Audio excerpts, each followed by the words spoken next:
folks, welcome to Myers Metal Detectors, located in sunny Tampa, Florida, where we sell nothing but fun and adventures, treasure hunting gear, and anything you can imagine for metal detecting. Give us a call, 813-237-1939. Happy hunting and dig deeper. Live from sunny Florida, it's Treasure Talk. Welcome, folks. Welcome, welcome. Welcome to another exciting edition of Treasure Talk. And tonight's show is going to be a great one, of course, because this gentleman who's going to be on tonight will show you that treasure is found and people find it all the time. And he's got one impressive story. So we're going to have fun with that, aren't we, Jeff? We are indeed. We are indeed. Of course, we usually have fun. Yes, we do. If we can't have fun, we got to be out there going detecting. All righty, I guess I better get started then.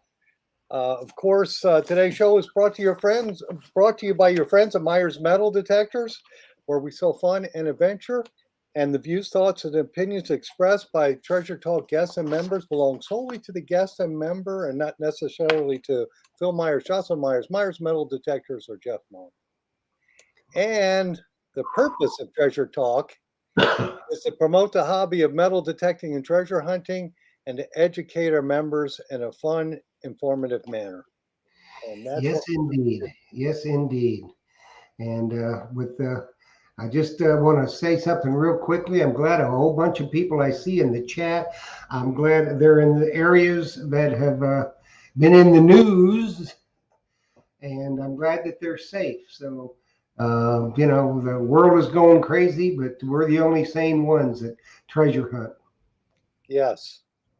It is a crazy world we live in today. Woo, let me tell you. For sure. I try not to watch the news too much because it just So I noticed you probably got a few new things in the shop, Phil. Yes, I do. And the first one let me do is Terry's book. I've got Terry Shannon. We've had him on the show several times. We've had him at the Tampa Metal Detecting Club meeting. He's a super cool guy, and he's got one heck of a story. And, of course, all the books we sell at the shop, we make sure we get him to sign them autograph copies. So if you're in the Tampa Bay area or you want me to ship you one, we can do that, too. I think that's his fourth book, isn't it, Phil? Yes, that's his fourth book. He's got two on the Treasure Coast. And that's funny. We have a guest tonight who hunts the Treasure Coast also and knows him. And he's got this one is Turf to Surf. So this is a combination. I've read this book, and it's an excellent book, especially for somebody who's just getting started in treasure hunting or for the seasoned professional. And then the other one is the Otter Tail. I guess his adventures up north when he goes back home, which he's probably in the process of doing that real soon because the temperature's getting warm now, isn't it, Jeff? Yeah, it is. It's just going to be in the 90s here with me. And I think I know it's that way for you. And even up in Canada, I see some reports that it's shirt sleeve weather. Oh, nice. Usually, springtime's not till July up there. So. Yeah, and I don't sell a lot of stuff to Canada because I'm just new to shipping out of the country. And Allison Walker, I saw that she got the pinpointer. She wanted a White's TRX pinpointer, a pink one, and we just so happened to have had that in the shop. And I saw she posted it on Treasure Talk too, so that's cool that it made it to her. I'm always afraid, I kind of trust the U.S. Postal system and the UPS, but I just worry about sending stuff out of the country. Well, it generally gets there. If it goes to Canada, it may take it a few extra days, but I think it generally gets there. And I think we're probably here soon. We're going to have to do a live from Myers Metal Detectors. You're getting so much new stuff in. Yes, and then the other thing, this right here is for the Naka Legend. For you folks who want to beach hunt and we'll talk with Jimmy about what size coil he uses on his detectors. But this is the new one. I've heard some really good reports already. It's 13.5 by 12.5 inches. So it's, I think the stock coil in the Legend is 11. So it's just slightly larger. And that is going to give you some more depth and cover some more ground, I'm sure. Yeah. And then the other coil, if you're a relic or coin hunter, I kind of swear by the small coils. And this is the Legend 6-inch coil. We have those. This is available in their Pro Pack, but if you want to get one, if you bought a standard Legend and you wanted that 6-inch coil, now's the time to do it. We've got those in stock. Yeah. Yeah. I got a new little thingamajobber for my Deus 2. Actually, I got 2 of them, but let me grab the other one. And speaking of the Deus 2, Jeff, I put in a really big order with Anderson, and we're going to have some Anderson shafts for that Deus 2. Yeah, So, I talked to Ryan. We're getting him on in August are we? Oh, cool. to talk about it. So Well, it's hard to beat Anderson products, let me tell you. you know, people who are tall want a little bit longer detector. You know, the Deus 2, to me, I'm 6'3", and it feels like it's an inch or two too short for me. So the Anderson shaft will take care of that for me for sure. Yeah, I don't have that problem. I don't even extend it out all the way. Yeah, so you don't get the flexing like I get in mine in when I'm The only flexing I'm going to get is if I hyperextend something. okay. When you find that goal. Yes, Absolutely. right. So this little thing I just ordered them, and we're going to check and see if we can't get them in the shop, is from Detector Doodads. Yeah, And that's what a this lot. is, for anybody that's got a Deus 2, it is a locking mechanism where you replace the stock one with it, and it's got a little locking thing on it there. It clips in there and tighten it up so the remote doesn't pop off. Well, that is cool. That's a neat And job. it said, the magic of 3D printing. And he also did a special little charger. Sometimes with the Deus 2, the charging clip does fit better on the Deus 2 than it ever did on the Deus 1. But sometimes if you set it down on the floor after you put it on, it'll raise up just a little bit. So you don't necessarily get a full charge. And this one's made so it doesn't. Plus, it's got the voltmeter on it. Oh, So all kinds of new stuff yes, out and about and going. for sure. Yes. I guess, Jeff, we better get started with our guest. Yes, we better, because it's going to be busy, busy, busy. And, nobody wants to hear us blathering on. They want to hear this guy. So I say we just get in here and get him on. Everybody knows, if you've been anywhere about reading an American Digger magazine, or you're into treasure hunting at all, then you know this young man. He is a legend, along with Terry Shannon, on the Treasure Coast. And he has proven many times that there is still treasure Treasure from to the be found. 1700s, 1600s. It comes up on the beach because he finds it. Very, Yeah. very accomplished young man, a good friend to us and the show, and very knowledgeable. So hopefully we got some questions in there for him that I posted, and we got a few, but I'm sure we've got plenty for him. So let's go ahead and just bring him right on. Everybody knows this young man, Jimmy Crossbones. Hello. Young man. Who's young man? You. I probably got both of you beat. I doubt it. We're all young men. Yes, Yeah. we're very young for sure. So welcome, Jimmy. We're glad you're on the show, and we've had you on before, so we still have a lot of questions people asking. The number one question I get, because I show them that magazine a lot, because people ask me, do people still find gold? I said, sure, look at this magazine. This was found by Jim Tibbetts. And they said, well, where did he find it? I said he found it on the east coast of Florida. That's all I can tell you. Yeah, right. I'm sure you get questions of that. Where were you at? But I mentioned it can be found anywhere. From Sebastian up to Melbourne, where Terry lives at. Yeah. First of all, thank you for having me. I get that question quite a bit, as you probably know. And I just, I said, Florida has 350, 60 miles of East Coast line. Anywhere you go up down through there, there's been treasure been found. Yeah, you have a chance of finding it for sure. Have a good chance. Yes, and yours, of course, was from the 1715 fleet, correct? Yep, yep. Matter of fact, the coins, the gold scooters I found is clearly marked 1712. So I mean that would be the carryover for 1715. Mm-hmm. Yeah. See, Phil, there you go. You always ask that question to every guest, and you know the answer. He's Yeah, got more than one. yeah. How many? How many did you find? Uh, oh, Actually, I found 13 gold scudos.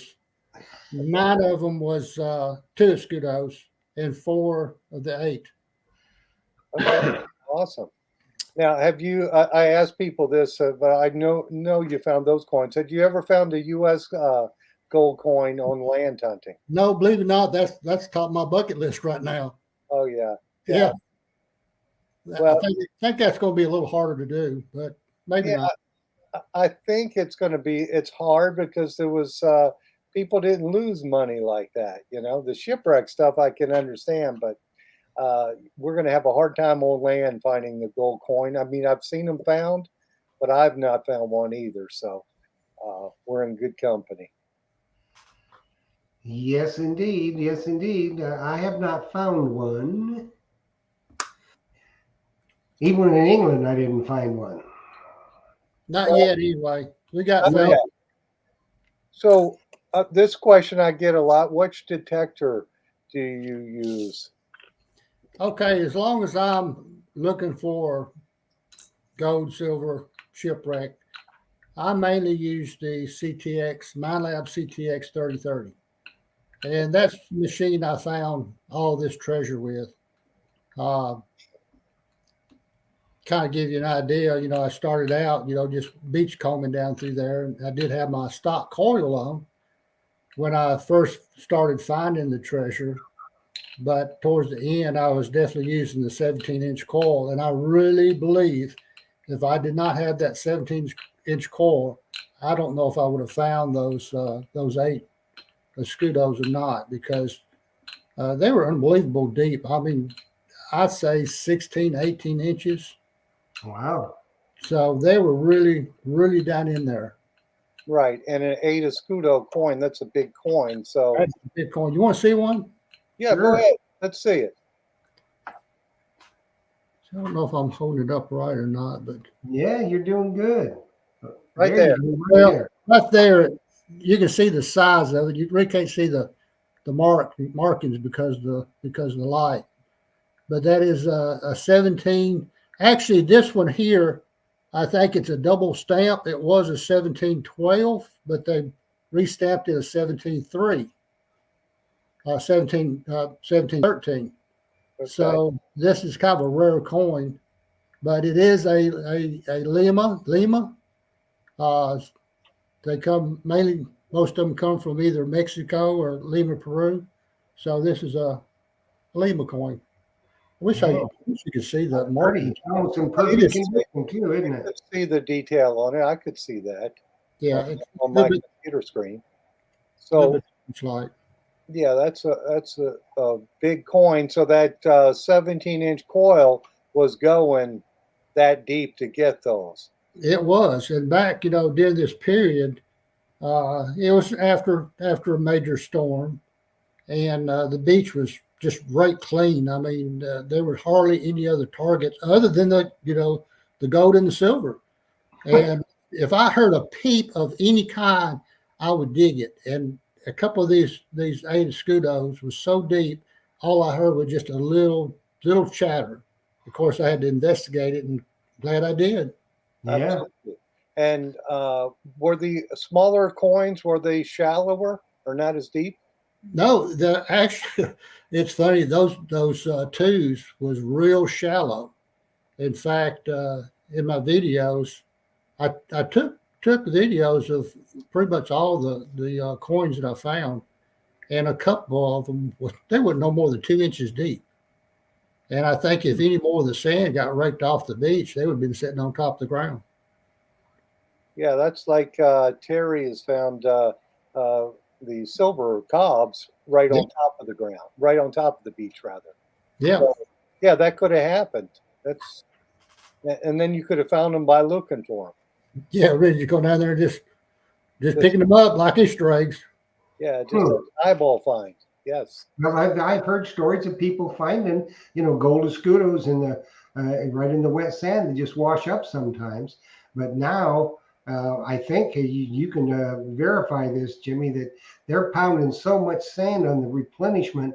You got to get rid of 2 or 3 feet of sand before you can get down to any good targets, don't you? Yeah, matter of fact, I kind of got set in my thoughts that when I was on the beach, I took kind of a reading on the sea level and how much sand is on the beach, and today at this time, I think there's more than 16 foot of sand over that one area. Jeez. Because they just pile it on every year and just. They are. And They're not bringing it in from offshore, are they? I think Terry said they're bringing it in from the interior. Yeah. I mean, it would be nice if it was pumping it from offshore. Maybe you could, hit some good targets out of that pumped sand, but they won't even do that. No. Yeah, they'd rather truck it in and then let for the next storm pull it out, cover the reef, destroy the reef, kill the reef. But I guess they think they know what they're doing. Well, obviously they don't, because the sand they're bringing in from the interior is not even good beach sand. No. And it's a lot of dirt in it.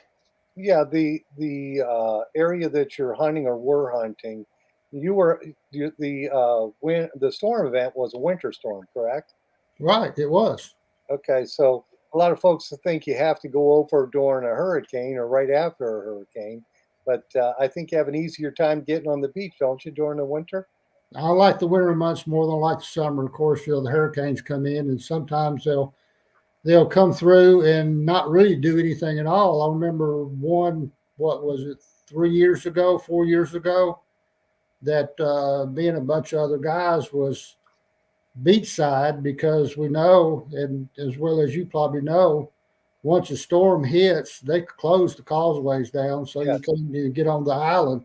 So if you're not on the island, you're not going to be first pickings to get on the beach and be able to detect it. So we was hunkered down in a friend's house, and it was that one that hit Nassau and tore it up. And we thought he was coming straight towards us. So, man, we was getting excited and all that, storm coming right this way. And all of a sudden it stalled out and went north, and it didn't do nothing at all for us. Yeah. Hey, I had a question when you were showing the coin from Kimberly Kramer, and she was asking the value. Did we lose Jim? How much is it worth? Well, let's see. There he is. He's back. Anyway, Kimberly Kramer was asking the value that you think that coin is worth. I have not had them graded yet, but from talking to a couple of people, archaeologists, they seem to think that coin will go anywhere from $25,000 to $30,000. Jeez. So that's a nice payday when you got how many did you say you got? 9? I've got 9. I've got 9 of the twos, which between $35,000 and $4,000 probably, and for the eights. So yeah, pretty good payday. Oh, that really is. Not bad. And you've got silver cobs and stuff too, don't you, Jim? Yeah, the story was, I'll go ahead and tell you, I was hunting this beach and I was finding a few silver U.S. coins, some Mercuries and Barbers and, coins like that. And it was getting late in the afternoon. And of course, my eye was set on, and to this point, I've never found a cob or a Spanish coin at all. And I was hitting this little bowl. And first thing I pulled up was, I ended up digging up three half reals. And I was just tickled to death. I mean, I made it. I'm in the club now. I found Spanish coins. I was just tickled to death. So the next target popped up, was featured in the book, the gold cufflinks. And, I was more excited with those half reals than I was those gold cufflinks because I did not know exactly what they were. I just thought it was another piece of gold. And I've dug up, many gold rings out of the beaches. Right. Mhm. I came back, and called a friend and, told him what I found. And he said, well, that could be something real good. He said, you need to go back that place and hunt it hard, which I did. And even brought my wife down there one time and gave her the camera. And well, she was sitting on the beach. And when I found the first real, I called her up, to take a picture of it. And I ended up digging like 18 2 reals that day Woo. and 1 8 real. And that 1 8 real was the only real I found. I mean, I think I ended up with 46, 47 silver cobs. But, well, anyway, I continue. Of course, I wasn't going to leave that beach. I took her home and got my boots and went back down there and hunted a little bit time at night and ended up finding 3 or 4. And it went on for about a week. And of course, we got into the gold 2 escudos and hunted and came back out and went back another time and had a friend with me. As if you've seen the video, you might have guessed who that was, but we'll keep that under wraps because I don't know if he really wants that information out or not. But anyway, he was scheduled to go somewhere else the next day, and he did get on some. He found 6. I found 6 that day. So, man, 12 gold scudos in one day. I mean, I don't know anybody in the metal detecting world that's ever done that. I mean, that was just unreal at that time. What's So- unreal this time? Yeah.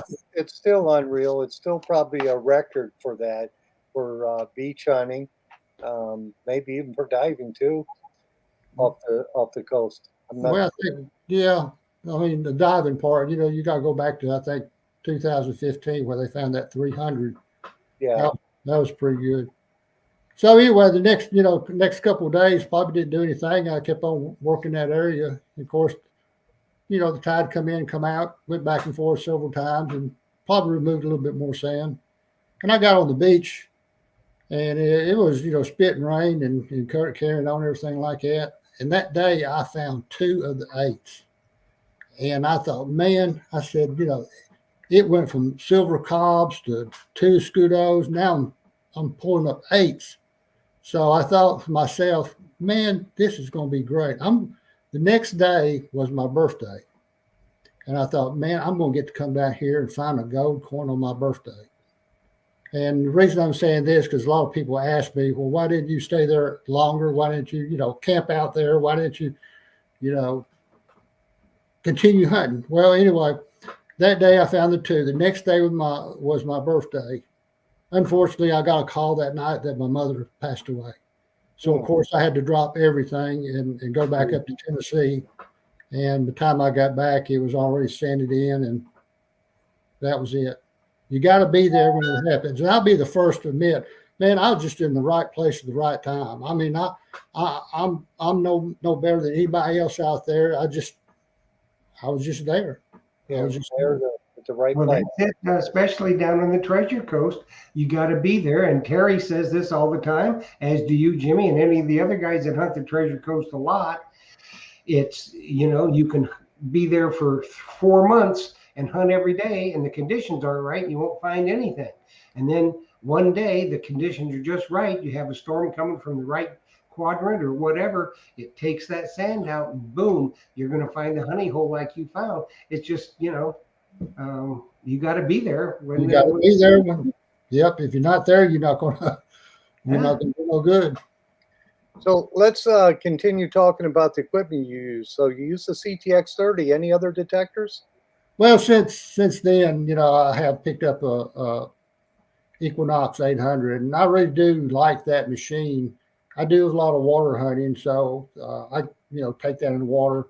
although I have, gone through two machines, they seem to drown out pretty easy. Yeah. But lightweight and hunting the beach, I'm getting on up there. I don't want to swing that 30-30, especially when you're using the Equinox, and it's probably what half the weight that the 30-30 is. Especially when you put that 17-inch coil on there, I have to have a harness, to even Right. even, To swing. Yeah. yeah, I was Yeah. going to You ask. never end up with an arm like Popeye the Sailor.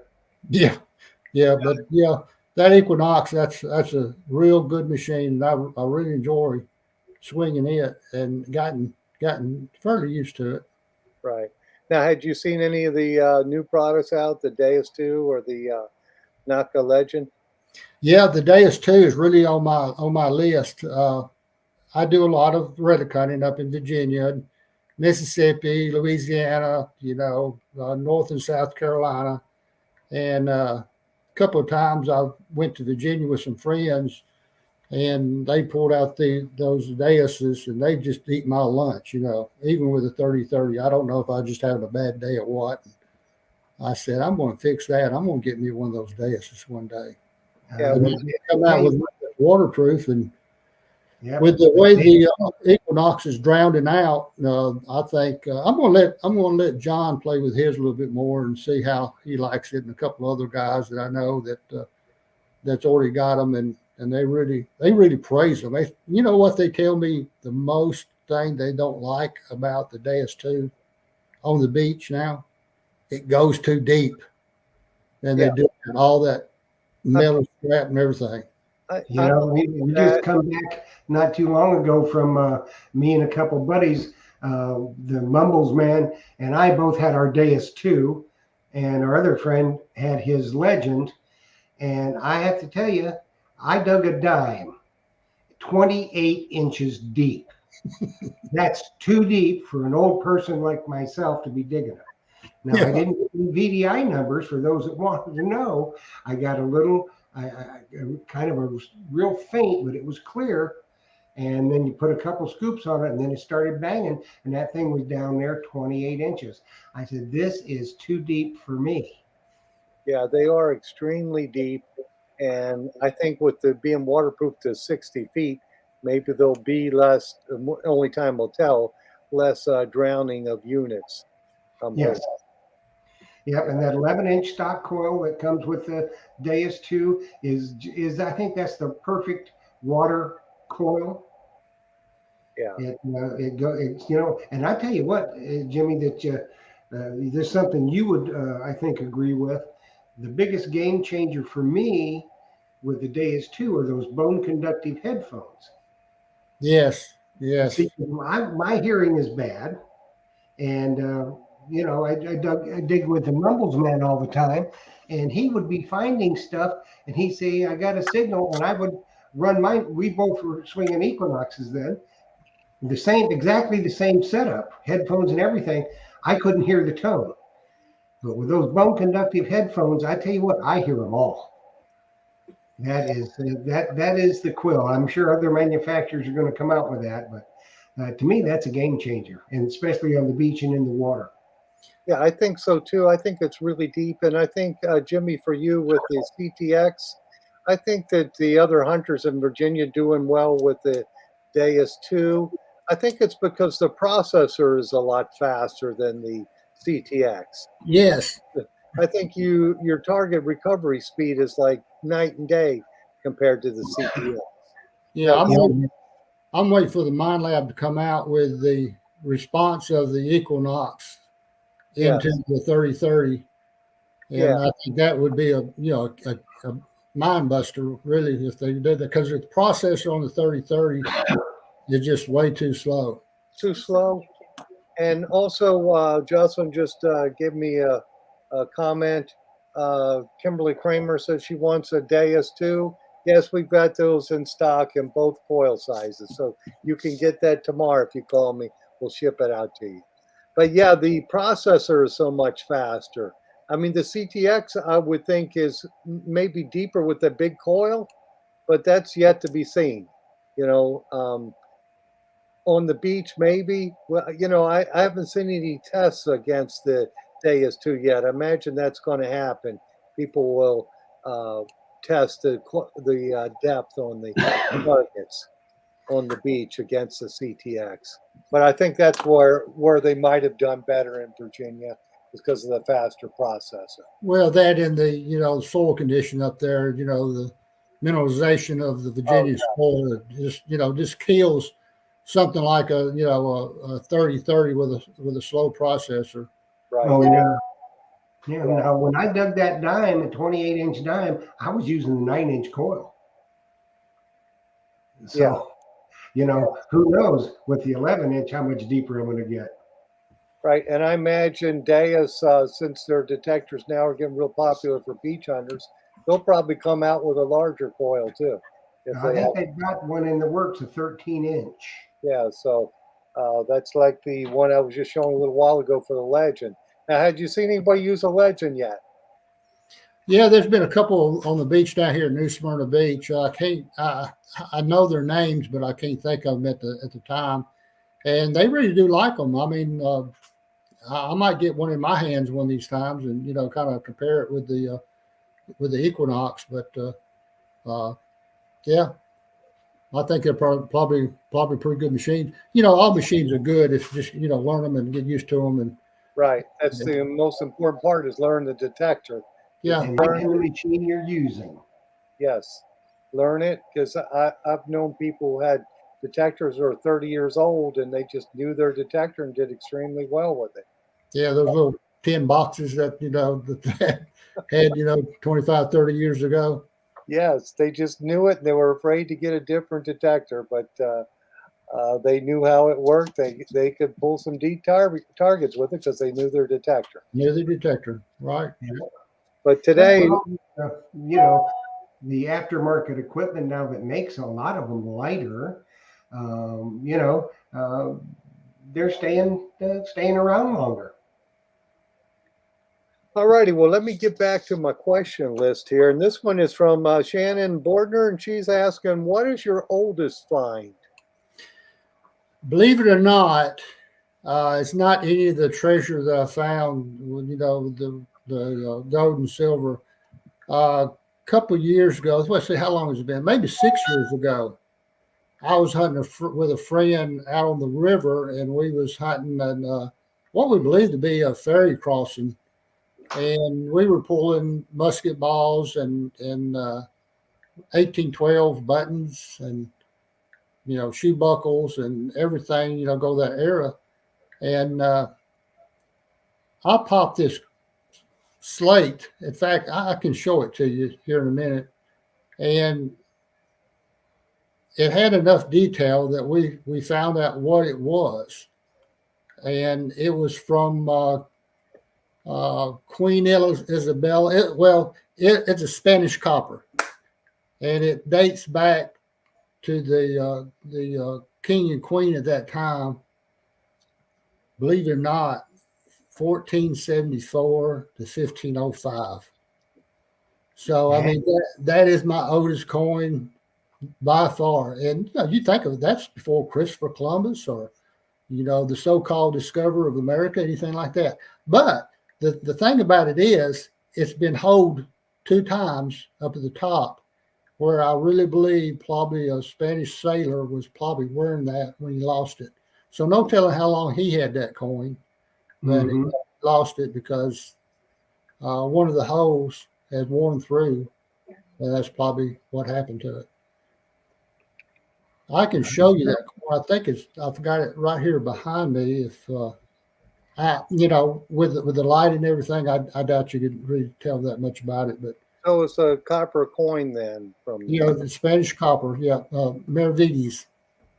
Maravedis? Maravedis. Yeah, Maravedis. Yeah, those are the old Spanish coppers. Of course, they were hammered, and they didn't date them back then. It was just a king and queen at that time. So, but it had enough of the lion's head on it to tell exactly what it was. Well, let me step back here and just get it for just a second. Okay. And then also IB Neal is asking, what does Jimmy have in the display box on the wall back there? Can you hear me, Jeff? I can hear you. I don't know if he can. or not. Okay, yep, I'm back. Okay, this display case back.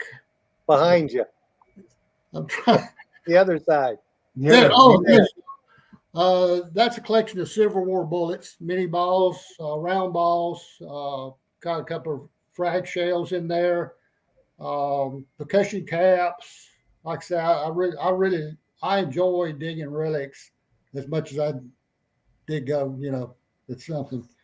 I don't know if you can really see that much about this. No, the light's gonna be wrong. Well, you can see the you printed out what it was. Yeah, can you? Yeah, Yeah, we can kind of see it. Yeah. we can make it out. Yeah. That's Anyway, cool. I the can see the detail- lion's head on it. Yeah, the lion's head on it. Of course, this is the picture, and of course that's the coin up there. But Right. yeah, I mean it's my oldest coin, and I've put out there a couple of times. I believe it could be the oldest coin that ever been found in Florida. I don't know. Yeah, very well could be. Nobody said anything any different, but 1474. That's pretty old. Yeah, it is. I will yeah, tell you, I've heard of some older coins, and I actually saw it on the news here in Tampa. It was found over in St. Pete, but I have some thoughts on why they were over there. They had some widow's mites that were probably from before Christ. But, Oh, but this is my theory on it. Years ago, White's metal detectors would give you a coin like that if you came in and you did a solid what do you call that?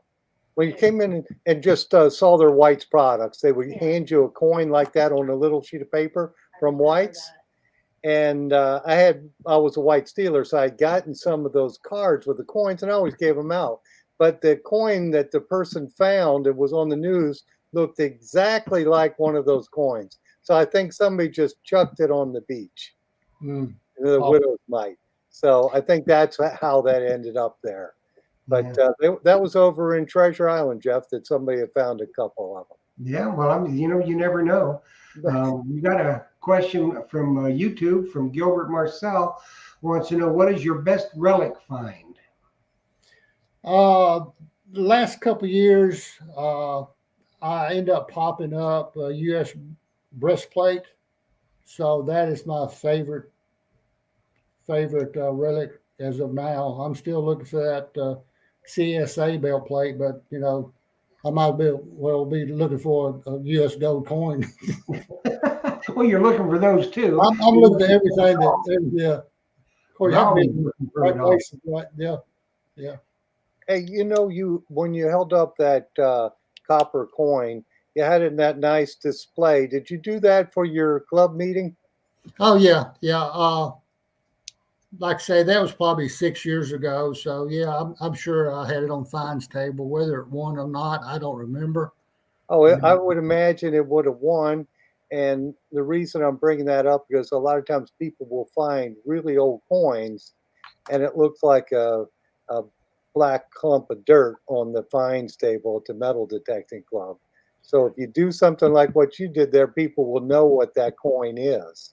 Yeah, matter of fact, a couple of weeks ago, I was hunting with a good friend, and he popped up a U.S. large cent, and I don't remember what the date was. And 2 or 3 days later, it was getting close to meeting time. I told him, I said, "Hey," I said, "You gonna bring that to the fines table?" He said, "Yeah." I said, "What are you gonna do?" He said, "I'm gonna put it on the fines table." "Are you just gonna plop it down on the fines table, and like that?" I said, "What you need to do, go to eBay, and find a picture of that same coin, run it off on computer, a copy, and sit that with your coin." Because most of the time, people just go through there and they'll see the shiniest coin, and that's what they'll vote for. Yes, You got to educate the people and let them know what what you the found. coin is. Right. Absolutely. I ran into the same issue, and I tell people this story at our club here in Tampa. And I ran into the same thing. I found a barber quarter, but it was had road tar all over it, so you couldn't see what it was. I put it on the fines table, and then a bicentennial quarter beats me.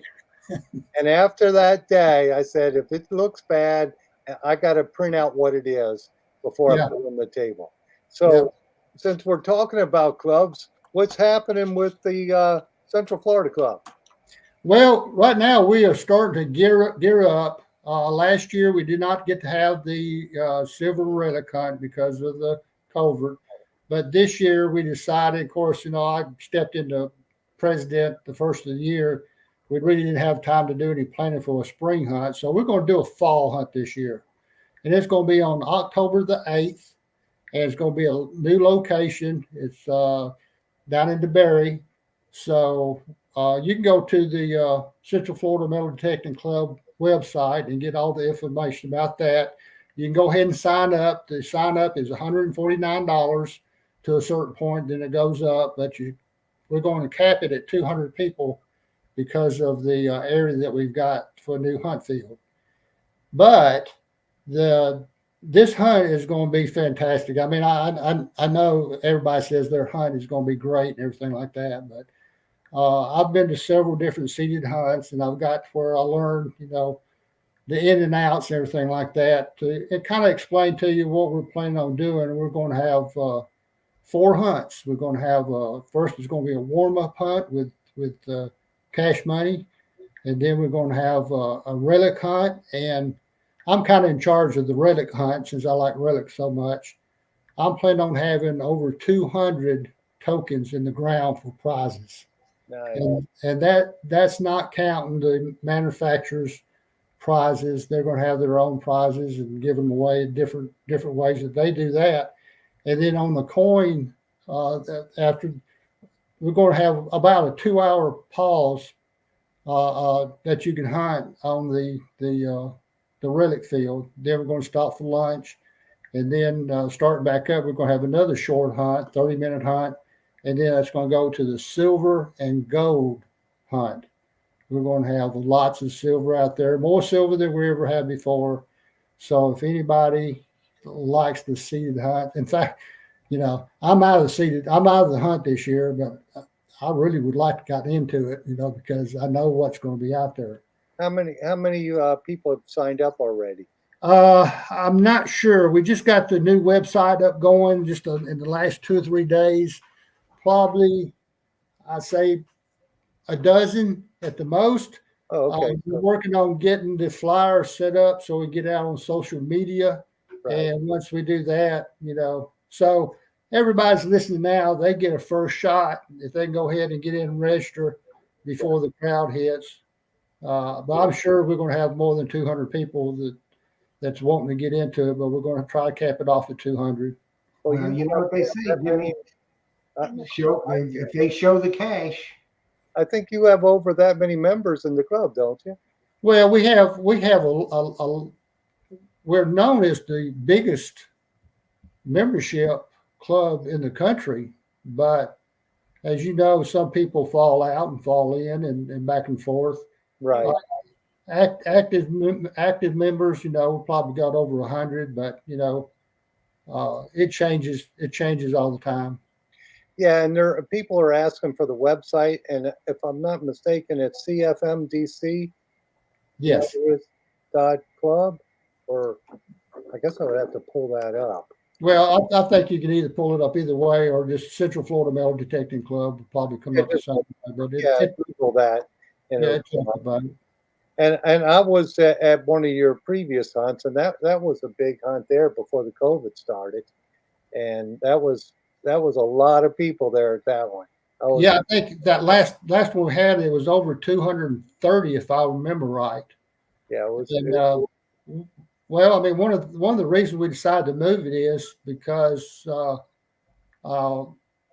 if something else was to pop up in October, November, it probably started in October. The county and state parks, they shut the. Oh yeah, they shut everything down. You can do a hunt like this, you have to think about some possibility of that. I think we had money already sent to us for the hunt last year. We had to send it all back, so we don't want to go back into that again. Right, it's too much extra work, and That's like our club. We were in a Hillsborough County Rec Center, the Tampa Club was, and they shut that down. We're lucky we're still around, but we're back at it, like your club is back at it. And our meeting is tomorrow night. We've got KT and Sid Jones coming from Atocha Adventures to the meeting tomorrow night. And that meeting is at the Coincopia building on, I don't know the address, but it's on Fletcher Avenue, or it's on Central Avenue, just south of Fletcher. Can't miss it. And they can go to wsas.club and get the exact address, and the time is 7 to 9. Or call me at the shop tomorrow, either way. But it looks like Jeff's busy over there. He's got the banner rolling, so that means somebody's going to be happy tonight. Yes, indeed. We are going to be giving away tonight one of the brand new 3X MindLab Equinox electric blue carbon fiber shafts for MindLab Equinox, provided by Dima over at CKG Scoops. And CKG Scoops, Phil does handle them in the shop, and I think he handles these detector rods in the shop as well, so it's good quality, and we thank Dima for that. And I have got the names drawn, so get ready. And what you have to do is, once you hear your name called, and only if you hear your name called, you have 3 minutes to either text or Facebook Messenger to the phone number scrolling across on the crawler. You'll see it's my phone number and Phil's phone number with your name and that you are here. Then what you must do to receive your prize is you send an email to treasuretalkshow@gmail.com with your name, address, phone number, all the pertinent information. And then we'll get it right out to you. So get ready, because we are going to draw, and it's 7:47. So at 7:50, we're going to draw another name if you haven't responded. So Dave Seiler, if you are in the house, you won a detector shaft. You got 3 minutes. Dave Seiler. All right, Dave. Yeah, so Dave. Welcome, Dave. Okay. So let me keep going with my questions here. Now, first, let's go back to the club. So your meeting on Friday night. When is your next meeting? Next, well, we just had our May meeting last Friday, so be June second Friday in June. And I don't really know what the date is, but you're probably looking it up now, aren't you?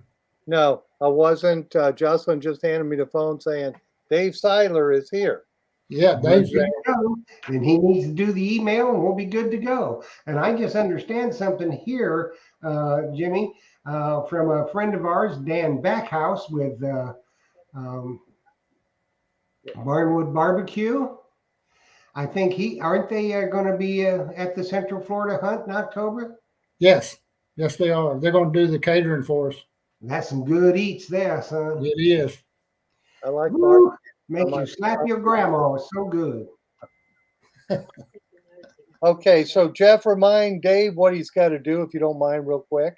Okay, Dave, what you have to do is you've got to email your name, address, phone number to treasuretalkshow@gmail.com and tell me that you were the winner, and then we'll get it sent out. Awesome. All right, so let me keep going down my list so I can get all my list checked off here. This question's from Tim, the Mumbles Man Naylor, and he's asking, what is your most unusual find? Uh-oh. Well, I'm going to tell you this story. I did not find it, but I was present with my friend. We was hunting over here in New Smyrna Beach, and we wasn't very far apart. And he motioned for me to come over there, and walked up to him, and we both looked down at it, and it was a real decorative piece, about so big like that, real gold and designs, everything like that. And we figured out it's an urn. So I wasn't going to pick it up, and I did not even touch it, but he picked it up, and we took a video of it, and looked at it a little bit, and I told him, don't open it up. Do not open it up. But we finally took a couple of pictures, and he whirled it back out in there, and that was it. But he's had some bad luck since then, and I'm glad I didn't touch that thing.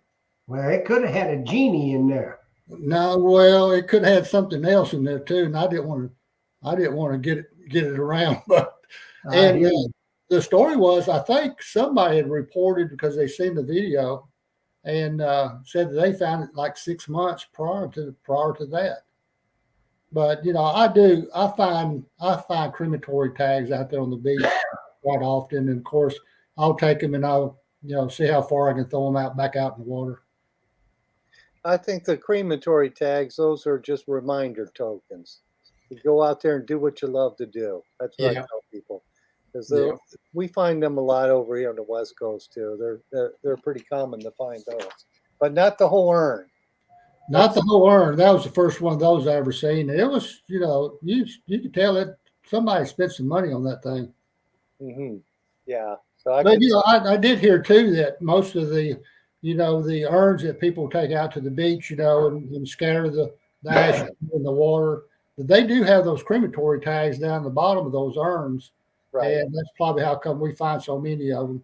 Yeah, because people want their ashes spread on the beach and in the water. Yep. And that's why we find them, because they dump them out. I don't think they know the tag is in there. Yeah, I don't think they do. Yeah. Yeah. And it's probably an identification tag for the ashes when they're doing that at the crematory. So, all righty. Well, let's keep going down my list. So right now you're using the CTX and the MineLab Equinox. That's correct. Yep. Okay. And now, do you hunt a lot in the water with your Equinox or the CTX? Which one? Well, I got where I changed back and forth because different issues come up with different machines, and you got to baby those things quite a bit. Yes. The trouble I'm having now is with the Equinox, the headphones. The Bosch headphones, they seem like they don't hook up very good. And then, of course, you tighten it and loosen it and retighten it and everything like that. So now I'm back to the CTX, but I've drowned one of my CTXs.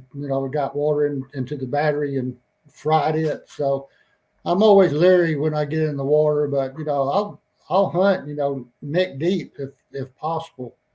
Yeah. But I'm always worried about those machines going off. That's the reason I've got 2 CTXs and I've got 2 Equinoxes, just in case one blows up. I'll have a backup. Yeah, you got a backup. That's important. Well, Jimmy, I think Phil will gladly trade you a Deus 2 for one of those Scudos. I bet he would too. That would be a good trade. Even Steven. Even Steven. I will. I've got 2, so I'll gladly. The golden Scudo for the Deus 2. That would be a good trade. Yes, I would do that tonight. I'd go down the shop and get it. For sure. Yeah, I bet you'd even bring it to me too, wouldn't you? I might even drive over tonight. Yes, I would. Oh goodness, that was a good one, Jeff. Really I'm just trying to help you out, guys. But with that CTX and with the MineLab, you just got to be careful with them in the water, especially the CTX with the battery seal. I tell people, because I sell quite a few of those still, don't take the battery off at the beach. Wait till you get home, and then every time take it apart and make sure that seal is clean.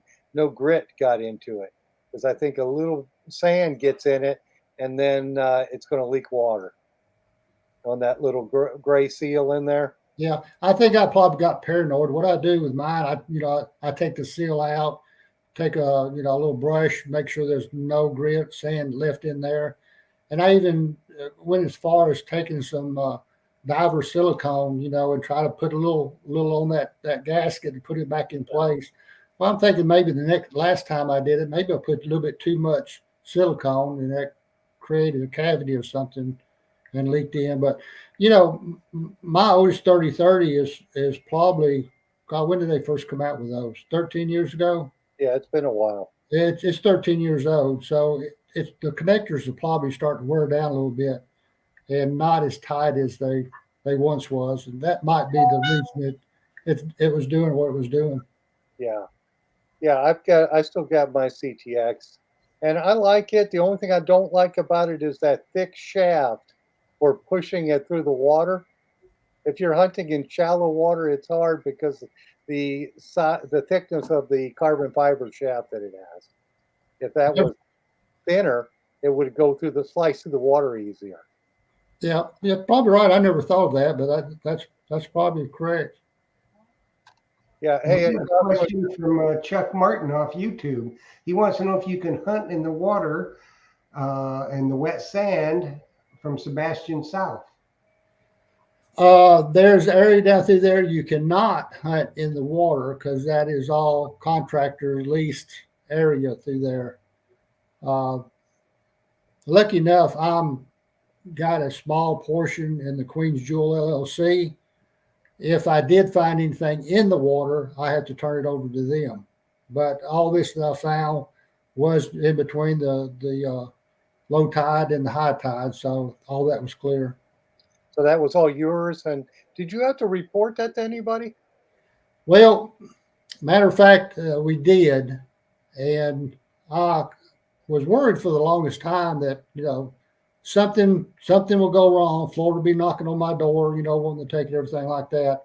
But because we took the time and GPS everything that we found, we had proof where we found it, and it was in the sand and not in the water. So I haven't heard anything from the state of Florida for quite a while. So I feel pretty confident that it's mine now. Yeah. Yeah, I would think so. I would just be worried because of the age of it. If they would consider it an artifact or something, and they'd want to be trying to take it. But I guess you did the right thing by uh, the coordinates and telling them about it. And Jocelyn told me to mention Terry's book, but I already did that. We got 5 minutes. But I'll mention it again. I have Terry's book in the shop, so if you need the book, just stop in and pick it up. Oh, we got everything in the shop. If the key phrase in Myers Metal Detectors is in stock. It's in stock. I don't want somebody to tell me, "Oh, you don't have that," and I want it. I don't want to hear that. That's a bad Well, word. the bottom line is if Phil don't have it in stock, you probably don't need it anyway. There you go. And we've got the CTX 3030, and even got the big coils for it. I think we have like 3 coils for that detector. The same detector that Jimmy uses here, and also the one that what's that guy on the Curse Oak Island? Gary Drew. Gary Drake. Yeah. He's got a funny swing on that TV show. What are your His hours, Phil? his swing pattern is a little funky, but Well, he's he says it's that Saskatchewan air. oh, that's what must be. It's a little thinner than it is down in South Florida, Yeah. or something. So what's coming up next for Jimmy Crossbones, Jim? Well, one thing I did want to mention while I was on the show, I got to promote my YouTube channel. It's Jimmy Crossbones. And if you want to run back about 30 videos back, I'm showing all the silver. And then the next video, I'm showing the clips I took when I actually found all the golden scudos. So promoting that, I've here lately, I've got to the point where my channel has been monetized. That's where I'll make money off the commercials. And I just want to let everybody know I'm setting up as soon as I get it set up. That money I'm going to donate to Wounded Warriors and also St. Jude Hospital. I'm going to do a monthly donation to both of them. But of course, I need everybody's help. I need, I just hit 3,000 views, so I got a long way to go before I make any kind of donation to either one of them. But if it does build up, I'll probably think of another thing to put on the list for donation. I'm not going to make any money off of it. I mean, I think as of now, I'm up like $400. So that'll go pretty fast whenever you start to, donating it out. I Yeah, just want everybody to know, if they'll go to Jimmy Crossbones, like, subscribe, and leave a and comment share. that we met on, talked on the show. I wouldn't appreciate it. Okay, Yep, cool. share it. Yeah, so subscribe to Jimmy Crossbones then on YouTube for That's sure. right. And before, it looks like we're getting close to that time, but I've got a question here from Gerald Gannon. He says, is it true a ship was found south of Cocoa Beach? Do you know anything about it? I don't know anything about it. No. Okay, so we don't know on here, but we'll find out from one of our members on Treasure Talk. Post that answer on Treasure Talks for us. And then a quick shout out to Mark Lindley from the UK. He must be up early over there for He's late. He's staying up late. he's staying up late. So Jocelyn says you have somebody on there from the UK. So Oh yeah.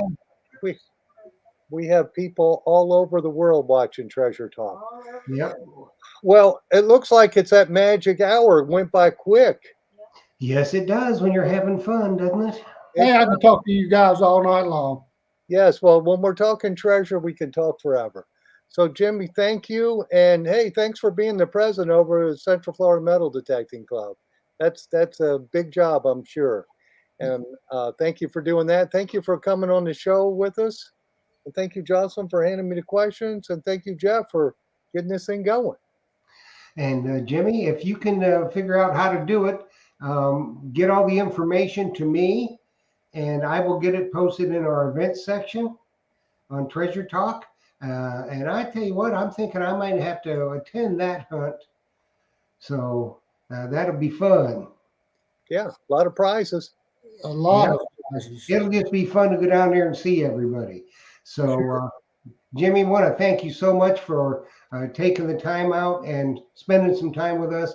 I know everybody was just absolutely enthralled with the. If you could, you see the comments about the Scudos and all the good stuff that you found, and we thank you so much for coming and sharing with us.